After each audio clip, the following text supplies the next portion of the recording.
From the grand lobby of Saginaw's former post office, where history was once stamped, sorted, and sent on its way, comes a show about the people who keep the Castle Museum running like a well-oiled machine. Welcome to Postscript, the podcast that delivers the stories behind the exhibits, the laughter behind the scenes, and the passionate folks who keep this historic landmark buzzing.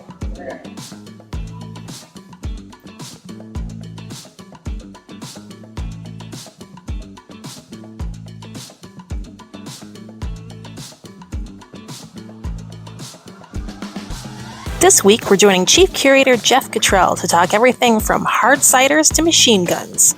Let's see what Jeff has to say. Well, welcome to this week's edition of Postscript, and we're here today with Jeff Cottrell, everybody's fan favorite from the annex next door. So Jeff, why don't you tell us a little bit about what your job title is and what you do in the annex? So I am now the Chief Curator, which means I oversee the collections department as well as the collections themselves. So we have 2 full-time staffers, a part-time staffer, and a number of volunteers who all have different projects that they're working on at different times. So I'm just kind of overseeing everything and making sure that questions are answered and supplies are there when they need them. And if we need something large, like we may need to change how we're doing this process or that process, then I'll sit in on those conversations and make sure that everything is going to be working out the best for everyone, try to streamline things, make things work more efficiently, and work with the exhibits team and make sure that when we're doing exhibits, we have the objects that we need, or, you know, sometimes the team doesn't know about an artifact that I saw last week or 10 years ago. And so it's my job to help bring those forward so we can do the best exhibits that we can possibly do. Yeah, very cool. Sounds like you do a lot over there. And you mentioned seeing something 10 years ago. I see you're wearing a vintage logo shirt here today. How long have you worked here? So I started here in May of 2003. So in May, I'll be starting on year 23. Okay, wow. And how did you end up at the Castle Museum? So I was getting ready to graduate from Central Michigan with my broadcasting degree, and they needed some video work that they were doing. Actually, that video is up. It's in the Huckster wagon, the Huckster video. Okay. They had gotten a crew to come in and record it, and they were wanting to take that and make it into a video that they could use. And so they knew I was getting ready I was graduating with my broadcasting degree, and they asked me to come in and do some summer work. So I graduated on a Saturday with Sandy. Sandy was in my ceremony. Okay. So she was getting her master's and I was getting my undergrad. And there's a photo of us at the ceremony together because we knew each other. And then I went to Las Vegas for a week because my cousin was getting married. And so it was about a week after I graduated. Yeah, so it was that Monday that I started here. And then a month later, they hired me full time, and the rest is history. It's like the Hotel California. Once you're here, you can't ever leave. Correct. So since you've been here for so long, you must have some serious favorite artifacts. Like what are a couple? Either on display or hidden in the annex next door. That's tough because there's a lot of really, really cool pieces. One of my favorites is the machine gun. We have a machine gun that was made in Saginaw. That is a really, really neat piece. We also have some oddball things in the collection. We have a very old German cake. Oh. And it is literally a 100-plus-year-old cake. And whose cake was it? I can't remember, but we do have a cake. That's an interesting piece we have in our collection. I'm also the president curator of the Sports Hall of Fame, so which is why we're here. I really like my sports stuff. You know, we have a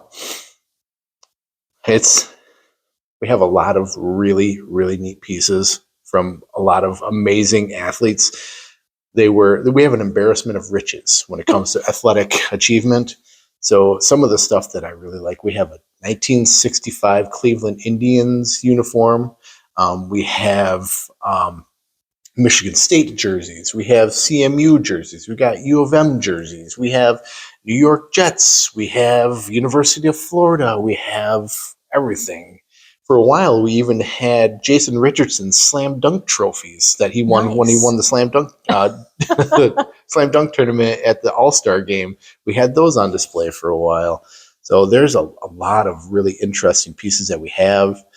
And to say my favorite is impossible because they're all my children. I love them all. And some days I'm more angry at different artifacts because they're giving me a hard time. But I like them all. I really like history and being able to look at an object and just think something like, you know what, this may have not have even been outside in 50 years. Mm-hmm. You know, when recently I borrowed some trophies from Merrill High School, and I thought about it. I was like, this trophy probably has only been outside once, and that's when they moved from the old school to the current high school in like the 1950s. And I like to think about where these objects have been, what may have been happening at that time, and just let my mind kind of go crazy on some of this stuff. Well, very nice. Yeah. So what did you think of the Saginaw United won the districts, right, for basketball the other day? Yeah, it was pretty exciting. Those are going to be the two teams. It's going to be Heritage and Saginaw United that are going to be battling it out just like Saginaw High and Arthur Hill used to do. Yeah. And it should be a fun rivalry. You know, they already kind of are rivals, and they get to create their own story now because the old school Saginaw High and Arthur Hill, that stuff is over. And now they get to create whatever they want it to be. If they want it to be a big rivalry, then they will have it a big rivalry. And if some team decides that that it's not as big of a deal, it may not be as big of a deal as like Saginaw High and Arthur Hill was. But seeing how the city of Saginaw loves to compete with each other, I think it'll be a fun rivalry going forward. Yeah, I mean, I know that was one of the big, like, I wouldn't say complaints, but concerns about merging those two Saginaw high schools. Is that like, who are we going to compete against? And you know, sometimes you need that, I think. Oh yeah, realignment and progress. It just, you know, we can't stop it. It's just going to keep moving. So we just got to keep up. Yeah, very, very good. I saw that and I thought of you instantly. It's like, I wonder what Jeff thinks about this. So, all right. What's your spirit animal? My spirit animal. Yeah, I've been asking people some different weird questions. So, spirit animal. I had some friends years ago that were psychic, and they told me my spirit animal was a blue heron. So, okay. Any logic to that? I don't know what the logic was, but that's what they told me. So you're very graceful. Blue heron. Long legs. I don't know. So what is your favorite part about working here? The best thing about working here is that no 2 days are the same. And some days you may come in and say, you know what, I'm going to do X, Y, and Z. And then you don't even get near that stuff. Then something else happens and you're over here and you're helping out this person, or there's a project that came up, or somebody needs a hand with something, or you weren't expecting to help with a group or, you know, a tour or whatever that may be. And you don't even kind of get to that stuff. But I like that every day is different. And every day we have over in the collections department, we have lots of stuff that needs to be cataloged. And so it'd be like, okay, well, now, I thought I was going to do that. Now I'm not doing that. I guess I'll do some cataloging, or, you know, there's always, there's always something to do, and there's always interesting people. There's events here all the time, and donors coming in, and these donors, they get excited when they find out how excited we are about these objects, because we see what they are, and, you know, we're big history nerds to begin with. So we get just as excited to see grandma's diploma, right, or uncle's, you know, whatever it may be. Especially if the folks are excited, then we catch that too. And as they tell us more and more about these pieces, we just get more and more ramped up. And by the end, everybody is big smiles and, you know, excited, and stories are coming out. And I really like that aspect of it. I think that it's always changing and it's fun. Yeah. Yeah, it keeps things interesting for Yeah. sure. So you mentioned people bringing things in. Like, what is the process if someone has grandma's diploma or something and wants to know if we're interested? So the first thing is just please call us and have a conversation. Sometimes they'll bring in objects that we already have a bunch of. For instance, we don't really collect the Saginaw High and Arthur Hill yearbooks anymore because when they closed down the school, we were able to get copies of everything. And now we have multiple copies of stuff. So that's one that we say, well, we don't necessarily want that, but we like people to call us and have a conversation and tell us about the object. And then we can set an appointment for them to bring it in. If it's something that we have 10 of, we can kind of stop that before they spend the time to get in the car and drive over here and see us, and then have us say, well, thanks, but no thanks. And then they got to come back and get the object. And so we try to slow that so we don't waste people's time. But so once it gets into the building, then we do what's called temporary custody. So we put it in our computer system so we know what the object is, who donated it, all of their pertinent contact information, if there's any stories with it. If this was grandma's diploma, but grandma really had to get some extra credit at the end just to make sure she graduated, that's the kind of stories we want to keep with it because we don't just collect stuff around here. The stories are what's important. The stories. Right? Yeah. It's all about the stories because otherwise a thing is just a thing. When you have a story associated with it, it makes it way more interesting and frankly, in my mind, and more important.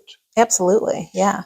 So once we get it into temporary custody, then what we do is we take it to our accessions committee. So we have a committee of staff members who kind of work in the collection, and we'll sit down and say, hey, I just got this piece in. This is grandma's diploma, and here's the backstory on it.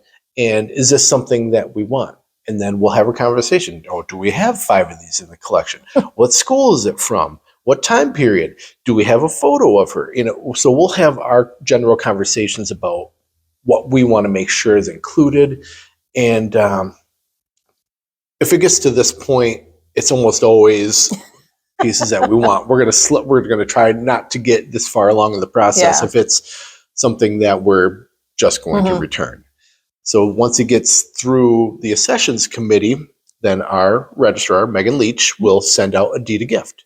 And the deed of gift is the final opportunity they have to take the piece back. So if you gave us grandma's diploma and then you had buyer's remorse about that, you can always take it back until you sign that deed of gift. Because once you sign that deed of gift, it becomes our property. And we cannot legally give it back because you have had an opportunity to take a tax break on that. So we aren't legally allowed to give pieces back. And once the deed of gift is signed off, then we will put the full object ID on it, so we know everything about it, and we can tie it back to a specific record and past perfect. So then we can pull up the photos and the stories, or if we're looking for this piece, we can look it up in the computer and have a home location, so we can just walk to the shelf and pull it off instead of having 3 floors of wild goose chase of trying to find something. Yes, there's so many things. And occasionally it's like, we know it exists, but where is it? Where is it? If sometimes people don't take the best records and we got to look for the stuff. So how long ago was it that they moved the collection, right? It used to be in the Modart building? Yep, it was in the Modart building, and we moved in, I always forget the date. I want to say around 2009, 2008. Because we had been here I'd been here a few years, and we had already had the fire, and so we had multiple displays over there. For the first year or two, we had exhibits over in the building over there. We had we did one on lighthouses, and we did 24 Hours in the Life of Saginaw is a photo project that we did in conjunction with the Saginaw News. And so the first picture was like 12:01 a.m. and the last picture was 11:59 p.m. And we had that over there. And so we did that for a while. And then we decided that we wanted to start using it more as our repository. So we started putting up shelves and started moving the collection. And then we did one big move at the end, and that was before John started. That was when Ken was still here. So that John's been here 8 or 9 years at this point, something around that. So probably over a decade ago. Yeah. Yeah. And we're still trying to get through some of that Sort stuff. out those moving boxes, right? There's still some moving boxes that we need to open, just like anybody else who's moved. Right. There's those boxes that you haven't gotten to yet. Yeah, a little bit different though, because like if I move, I can just shove that stuff in a closet and forget about it for the next 5 years. But you guys might need it for something. I have to find it. Yeah, it's a little bit more time constraints on us. So besides your work here, tell us about your role with cider making and all that. So because you have a whole other alter ego. Yeah, right? I am the Saginaw Cider King, not because I think I'm awesome, but because I work in a castle. So I've been making cider this will be my 12th year. And when I started making cider, I said, well, what do I do with it now? It's like, well, there's a competition, so I'll go and enter this competition. And they gave me a very lovely participation score. Nice. It was not good. But I was not discouraged. I kept working at it, and then I started working with the back end of the competition. And when all the bottles would be shipped in, I'd help them get them all into the correct judging flight boxes. And I was a steward, so I'd pour the cider in the back room and then take it out to the judges. And back then, we all used paper sheets, so I'd have to double check their math and make sure they had all that they needed. And so I've been doing that for 11, 12 years now. And recently in December, I got hired as a part-time membership coordinator for the Michigan Cider Association, which is the trade group for the hard cider makers and apple growers in the state of Michigan. Very interesting. And what was your most recent cross-country escapade with a trailer? We had CiderCon, which is the big trade conference, was in Providence, Rhode Island, the beginning of February. So we always have our Michigan draft trailer there. So we have a trailer. It's just a small enclosed trailer that has like a refrigeration unit in it, and it has tap handles on the side so we can dispense from it. So I drove that. I went from Saginaw to Grand Rapids to get the trailer in the truck, and then drove from there to Providence, Rhode Island. I was hoping to go through Canada, but I had so much cider with me that I didn't think they were going to like that. So I had to go around the lake and ended up driving, this 3/4 ton pickup and a trailer over the George Washington Bridge into New York City. Oh, geez. White knuckling it the whole way. And it was, all in all, it was about an 18-hour drive. See, people are interesting here at the museum. It's not just about their work here. It's also about all these strange things they do as their own pastimes, right? Yeah. Well, I used to drive the semi that we had here. Oh, yeah. We used to have the History on the move that we'd take to the classrooms. Oh, well, not into the classrooms, take to the schools. Right. But we would have that, and toward the end, I was the one that would drive it around. So driving never really bothered me. I thought if I didn't go to college, I would have been a truck driver. Glad I went to college because I don't want to necessarily be an over-the-road truck driver. No, tip my cap to those guys. That's not exactly an easy job. You may just be sitting there, but your butt starts to hurt, your back starts to hurt. You gotta, you have to pay attention to everybody around you and all your cargo, and it's those guys make their money. That's for sure. I bet they do. Well, thank you, Jeff, for the conversation today. One last thing. What makes a good hard cider? It's got to be well balanced. So you don't want anything out of whack. So be able to taste it. You want to, if it's a fruited cider, you want to be able to taste the apples, not just raspberries or blueberries or whatever. So you want to keep that in balance. You want to have a little bit of acid, because that gives cider its bright, refreshing flavors. Maybe a little bit of tannin, so maybe dries out the mouth a little bit. But it's all got to be in balance. So you don't want your sugar too high or your acid too high. You just want everything kind of playing nicely. And once you get everything kind of together like that, you'll have something fantastic, and everybody will be sticking their glass out and wanting to pour. Well, very good. We'll have to keep that in mind next time we all go tasting, right? Yes. Or just ask me. I can nerd out about it with you. Well, there you go. If you want to get really pretentious talking about cider, I'm your man. Well, thank you. And thank you all for joining us again this week. Come back again in a couple weeks. We'll have somebody new to talk to. This is Postscript,